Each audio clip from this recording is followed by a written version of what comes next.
de hoje fazer um comentário, repercutir um artigo do J.R. Guzzo, onde ele manda um recado sutil para a imprensa. Ele comenta basicamente que a imprensa tem o direito de falar o que quer e também de não escrever o que não quer. Só que tudo isso tem um custo, isso aí tem um ônus, a depender das decisões, digamos assim, aí palavras minhas, né? A depender das decisões ideológicas, você pode perder credibilidade ou não. E essa é a coluna vertebral do artigo dele. É um artigo curto, eu vou ler aqui para vocês os trechos, é bem curtinho, é bem rapidinho mesmo, mas eu achei impecável e eu assino embaixo esse artigo do J.R. Guzzo, do grande jornalista J.R. Guzzo. Esse artigo dele é no Estadão, tá bom? Não é da Revista Oeste. Título: A Covid passou a ser carteirinha mais utilizada para posições políticas.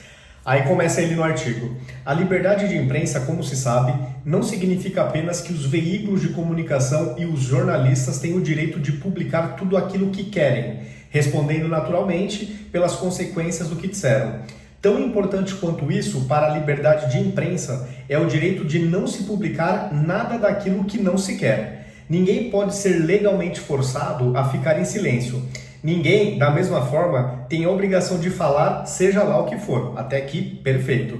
O começo, o meio e o fim dessa história se resume numa noção bastante simples. Um órgão de imprensa não vive nem morre em função do que publica ou deixa de publicar, e sim em função da confiança que os leitores têm ou não têm nele. Perfeito. E é essa cova que boa parte da imprensa está cavando e não está percebendo. Ou está achando que não vai dar em nada. Quer mentir, quer criar narrativas, reforçar narrativas, omitir informações. Aí no caso da omissão, por exemplo, me vem em mente na hora a questão do filho do Joe Biden, que está sendo investigado por supostos casos de corrupção, mas que a imprensa lá e cá omitiram vergonhosamente. Aí segue ele. Não há Constituição, Código de Princípios Editoriais ou operação de marketing que resolva.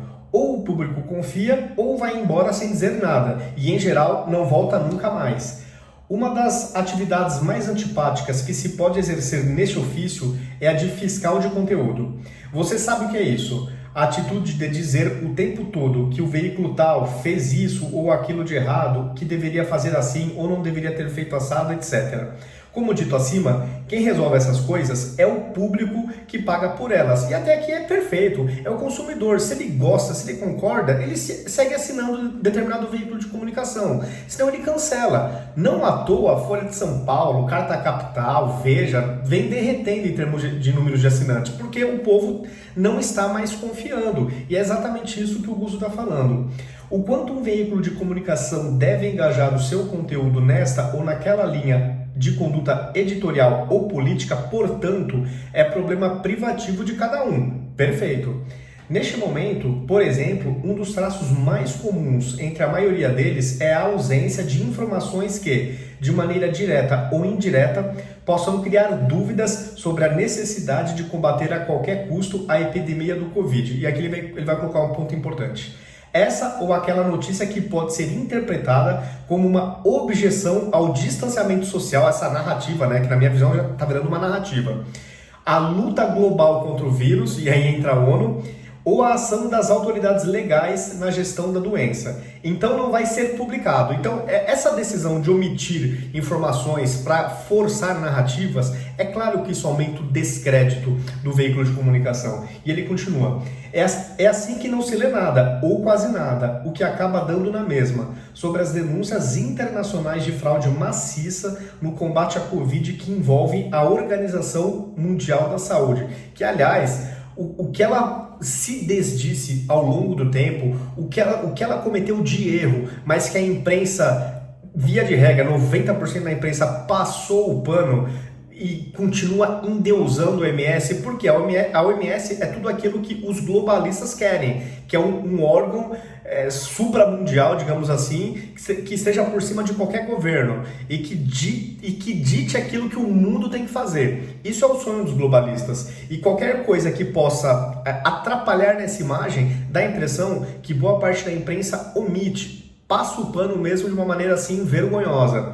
E seguindo aqui no artigo do Guzzo, Não se menciona que a vacina chinesa a ser distribuída pelo governo do estado de São Paulo não fora autorizada até pouco por nenhuma agência reguladora de medicamentos do mundo. Nenhuma que possa realmente ser levada a sério. Não se publicam, a não ser como coisinha sem importância, os episódios de corrupção em modo extremo ocorridos nas despesas públicas feitas para lidar com a pandemia, com a epidemia. Fato. O que está tendo de roubalheira, mas está sendo notificado pela imprensa, é absurdo. Não se publicam as raras sentenças judiciais contra atos ilegais cometidos pelas autoridades. Na verdade, não se publica nada que possa pôr em dúvida a legalidade de qualquer coisa feita pelos governos locais. Da lei seca ao número de pessoas que podem estar presentes na sua casa na ceia de Natal. Os comunicadores, na verdade, estão viajando num bonde mais ou menos mundial, destinado em geral às classes médias altas, à população intelectual, cultural, artística e aos políticos, essa vasta sopa que vai da meia esquerda em diante, né? Da meia esquerda para a esquerda, né? Para a extrema esquerda. E faz meia volta na direção dos políticos que neste momento querem parecer de esquerda. E aí, obviamente, João Dória. Se bem que o Dória ele não quer parecer, na minha visão, ele é realmente esquerda ou no máximo centro-esquerda. E tanto que ele se utilizou do Bolsonaro como um oportunismo absurdo para se eleger, ele e tantos outros, né? A Covid passou a ser a carteirinha de identificação mais utilizada para as pessoas deixarem evidentes as suas posições políticas e aquilo que supõe ser seu equipamento ideológico. Usar máscara em público no decorrer de uma reportagem, por exemplo, tornou-se uma espécie de manifesto pessoal. Uso máscara, logo existo como militante contra o fascismo. Cara, é exatamente isso. A imprensa tem o direito de impor a si própria os deveres que entende adequado à sua função. Junto com isso, tem o ônus de responder por suas decisões perante o público. É isso mesmo. Então, a imprensa tem o direito de fazer o que ela quiser. Como ela está exagerando na mão, a militância está ficando cada vez mais indisfarçável, o ataque ao Bolsonaro, tudo é culpa do Bolsonaro, mesmo ele não tendo poder sequer de mudar uma decisão local dos governadores.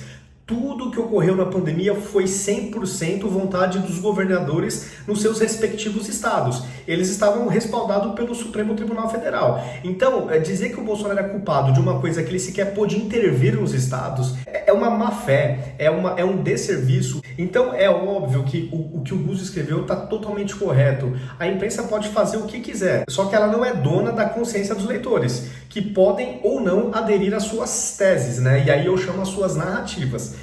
Eu acho que isso é perfeito, pessoal. Deixe os comentários se vocês concordam com esse ponto de vista do Guzzo. Se curtiram o vídeo, compartilhem. Me sigam nas redes sociais, ativem as notificações e até o próximo vídeo.